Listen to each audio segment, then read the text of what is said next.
¿Qué tal? Gracias por visitarnos en capítulo 1, la nota MX. El día de hoy, 13 de septiembre del 2025, seguimos trabajando para ya traerte las notas más relevantes del día hasta tus dispositivos. Recuerda, si no te has suscrito, apóyanos, suscríbete, ayuda a crecer la comunidad y a llegar a esa meta que tenemos de 1000 suscriptores para este mes. Deja tu like, deja tu comentario. Aumentemos las vistas, han caído mucho, apóyanos, por favor. El día de ayer en la mañana la reacción de la presidenta Claudia Sheinbaum ante la entrevista que va a dar a Fox News en Estados Unidos el expresidente Felipe Calderón, también conocido como el Borolas, y socio o subalterno del narcotraficante, su ex secretario de Seguridad, Genaro García Luna. Así que pues ese ha sido el único narcogobierno que hemos tenido en México y que está documentado por el gobierno de Estados Unidos y que va a hablar a quejarse de que cómo es posible de que el embajador de Estados Unidos no hiciera nada al respecto y claramente está hablando de la reforma al Poder Judicial. Quería que nos invadiera Estados Unidos y todo eso, pues bueno, aquí estamos los mexicanos de bien, los mexicanos que apoyamos a la Cuarta Transformación para ponerle el pecho a las balas. Y vamos a escuchar lo que dice la presidenta Claudia Sheinbaum, así como el análisis que hace el periodista Julio Astillero con este respecto. Juzga, pero juzga bien y opina, por favor. Could the U.S. have done more to save democracy in Mexico? You say the Americans? Yeah. I don't know. I don't want to say what the Americans could do. But what is clearly is that this demolition process happened, I don't know if the expression is correct, but just under the noses of the American ambassador. And I'm talking about this, not talking about this administration, the previous administration. I don't know, because that ambassador just didn't realize what exactly was happening, or he just ignored that, which is terrible. Está hablando de la reforma al Poder Judicial. Y entonces, fíjense la gravedad de lo que dice un expresidente. Ya saben que yo siempre le pongo el apellido Espurio, porque llegó con un fraude electoral al gobierno de México. Es indignante, no tiene otra palabra. O sea, va a Estados Unidos y le preguntan, ¿y qué opina de la política exterior? ¿No? Dice, imagínense cómo es posible que la reforma al Poder Judicial haya pasado por las narices del embajador estadounidense y no haya hecho nada.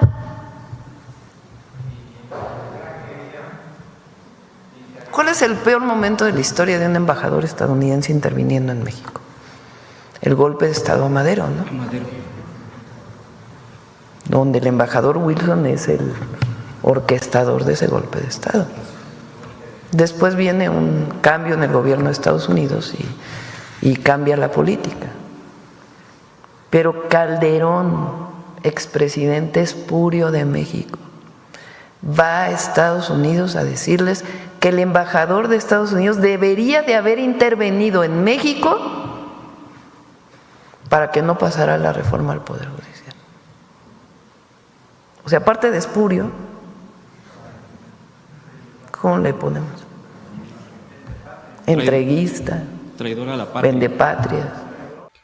Honestamente hay que admirar a la presidenta Claudia Sheinbaum por cómo conserva la calma y sobre todo protegiendo la investidura que ella representa, cosa que tarados como Felipe Calderón, como el ignorante de Vicente Fox, jamás tuvieron respeto, bueno, ni por ellos mismos, ni por sus relaciones, como el engaño que le hizo Margarinflas al Borolas, y su hijo es hijo de Javier Lozano Gracia, y pues bueno, no se respetan ellos mismos, pero la presidenta Claudia Sheinbaum con mucha clase sí lo hace, y solamente lo describe como lo que es: apátrida, vendepatrias, traicionero. Gente como esa no debería de regresar a la vida pública, ni ellos, ni sus familiares directos, esposas, ni hijos, porque son entreguistas. Lo más seguro que si alguno de sus familiares llega o volviese a llegar a un puesto de poder, como la presidencia, que ojalá eso nunca suceda, lo primerito que haría es regalarle el país a Estados Unidos, al mejor postor, y con eso vivirse la vida súper relax, súper tranquilo. Vamos a escuchar lo que dice el periodista Julio Astillero con este respecto. Juzga y opina. Bueno, pues la verdad es que la presidenta de México señala lo que ha sido la característica histórica de Felipe Calderón Hinojosa, llegado efectivamente al poder mediante un fraude, con el 0.56% de diferencia, ni siquiera un punto porcentual, según los datos oficiales, maquillados y perpetrados por Luis Carlos Ugalde, que era el presidente del órgano electoral correspondiente del IFE, y que yo en las columnas de Astillero siempre mencionaba como Luis Carlos Fraude, Luis Carlos Fraude. Felipe Calderón, que en su momento y siempre señalé yo como el gran beneficiario de ese fraude en el que él participó junto con Vicente Fox. La presidenta señala, pues efectivamente, ¿cómo es posible que un exocupante del máximo poder político de México, Felipe Calderón, dijera que eso pasó bajo las narices del embajador? ¿Qué quería? Que el embajador montara una conspiración, como históricamente ha sucedido en México y en otros países de Latinoamérica, que hubiera organizado, financiado, apoyado a los golpistas para que impidieran un proceso que tiene sus particularidades y tiene claroscuros, como siempre lo hemos dicho, pero que finalmente proviene de un proceso interno de legitimidad en las urnas, donde se planteó el plan C como un mecanismo para llegar explícitamente a una reforma judicial. Es decir, ni fue una mentira, ni un engaño, ni una ocurrencia, ni algo surgido de pronto. Proviene de un proceso electoral con la mayor legitimidad en sí mismo el proceso, y particularmente por el número de votantes. Pero frente a ello, ¿qué quería Felipe Calderón? Que un individuo, el embajador de Estados Unidos, el hombre del sombrero, ahora cambiado por una boina verde, armara conspiraciones, complotara, activara con dinero, que interviniera Estados Unidos. Bueno, de veras, qué mentalidad. Como lo dijo la presidenta, de entreguista, de vendepatrias, de este personaje espurio. Claramente Julio Astillero nos proporciona datos que ya todos tenemos muy de claro, pero hay que estar constantemente recordándole a la población, sobre todo a los más jóvenes, sobre todo a los que están acostumbrados a los medios convencionales, en donde se cansan de lavarle la cara a Felipe Calderón diciendo que fue el gran presidente, que hizo mucho para México, que sacó adelante al país, que combatió al narcotráfico. Hechos muy claros, 0.56%, ni siquiera un punto porcentual para llegar a la presidencia, a la cual se negaron a hacer un recuento voto por voto, casilla por casilla, lo cual avaló ese fraude. Número 2, dijo que iba a construir una refinería y únicamente construyó una barda de más de 5,000 millones de pesos, que no hace absolutamente nada, así, nada. Y construyó una suavicrema, que le llaman una estela de luz, que tampoco sirve para nada, nada más sirvió para corrupción. Eso fue lo único que hizo este imbécil.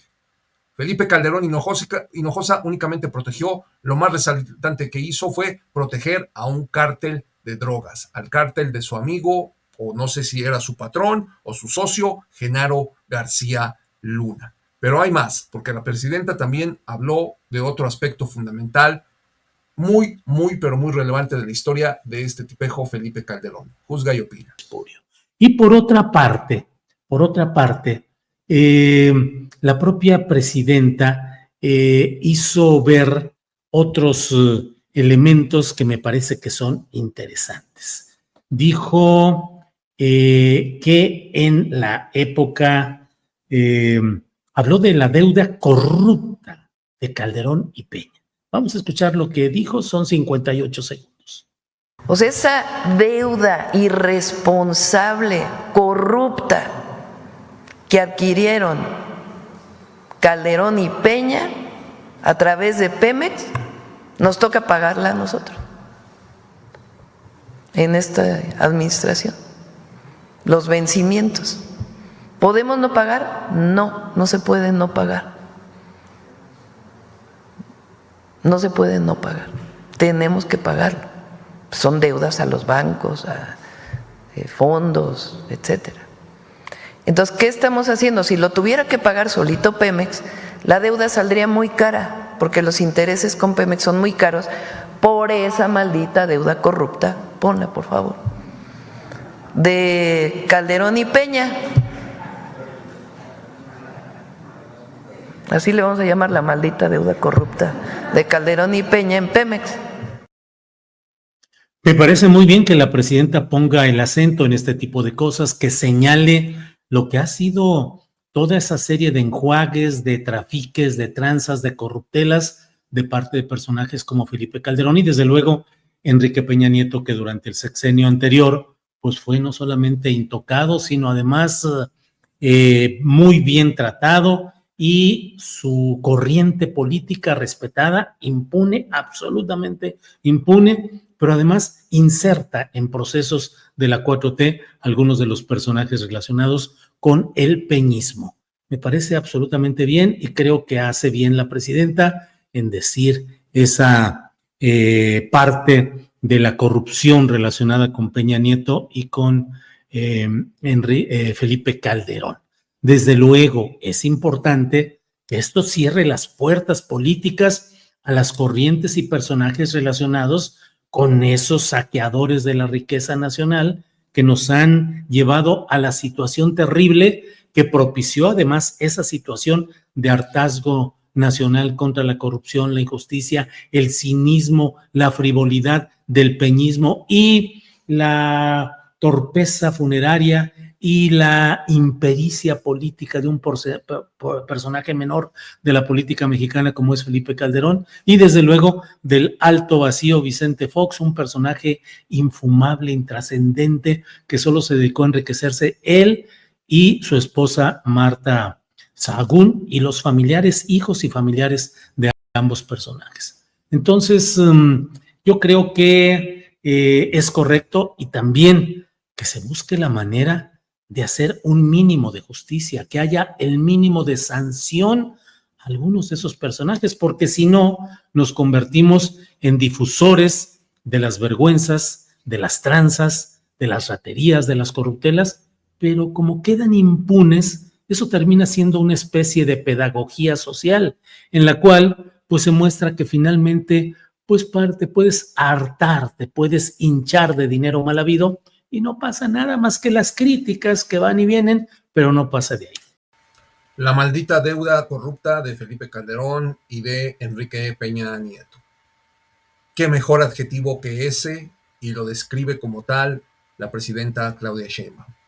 Ahí cuando sale Moreira, cuando sale Alito, cuando sale Meco Cortés, Ricky Riquín, diciendo que Pemex está en la quiebra, que ya hay que dejarlo, que se muera, que México se está endeudando mucho gracias a los gobiernos de la 4T, pues no hay que hacernos tontos.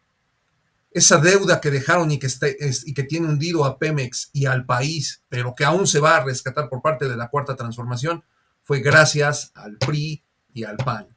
Vamos, qué tonterías son decir que en el 2018 el país se vino abajo. No, señores, era un plan maquiavélico que ya se traía el PRIAN para privatizar todo, no nada más Pemex, no nada más CFE, sino el IMSS, sino también el ISSSTE, sino también salubridad, cualquier servicio, cualquier justicia social se iba a terminar. Iban hasta por las pensiones de las personas que todavía les tocaba y les sigue tocando cuando se inscribieron en el régimen del IMSS de 1973, porque todo querían que fueran afores e iban a quitar esas, dejando en la indefensión, dejándose morir de hambre a la gente, justo como lo es el modelo de los libertarios, el modelo que implementó Estados Unidos en Argentina con el loco Javier Milei. Les voy a hacer un reportaje al respecto, un video, ojalá y lo vean, ojalá y sigan viendo este tipo de videos para que se quiten de una vez por todas la venda de los ojos o tengan mayor claridad aún cuando hablamos de que esto no es nuevo, de que esto ya se está llevando a cabo. El neoliberalismo, el libertarismo, lo que busca es destruir la justicia social. Lo que busca es eliminar a las personas que están en estado de indefensión. ¿Y quiénes son? Los pobres, los más vulnerables. Y también una de sus fases es eliminar a los que no sean blancos, a los que sean de piel diferente a las de los blancos, porque ese es el caminito que quieren seguir estos infames. Y títeres, tontos útiles, como Felipe Calderón y como Enrique Peña Nieto, como Fox y como los panistas, se prestan a ese jueguito. Amigos, amigas, si el video les gustó, apoyen a la comunidad, de verdad, inscríbanse. Estamos haciendo esfuerzos bien grandes para traerles información, hacerles análisis, la verdad, muy fuertes, muy concienzudos, pero con mucha data, con muchos argumentos y sobre todo con las verdades y también con nuestras opiniones. Cuando empecemos nuestros en vivos, en directo, la cosa se va a poner caliente porque vamos a interactuar con ustedes, pero para ello necesitamos tener un mínimo de 1000 suscriptores en el canal para empezar con los en vivos. Y de igual forma, tener más vistas y más likes en nuestro canal. Muchísimas gracias. Nos vemos la próxima. Chao.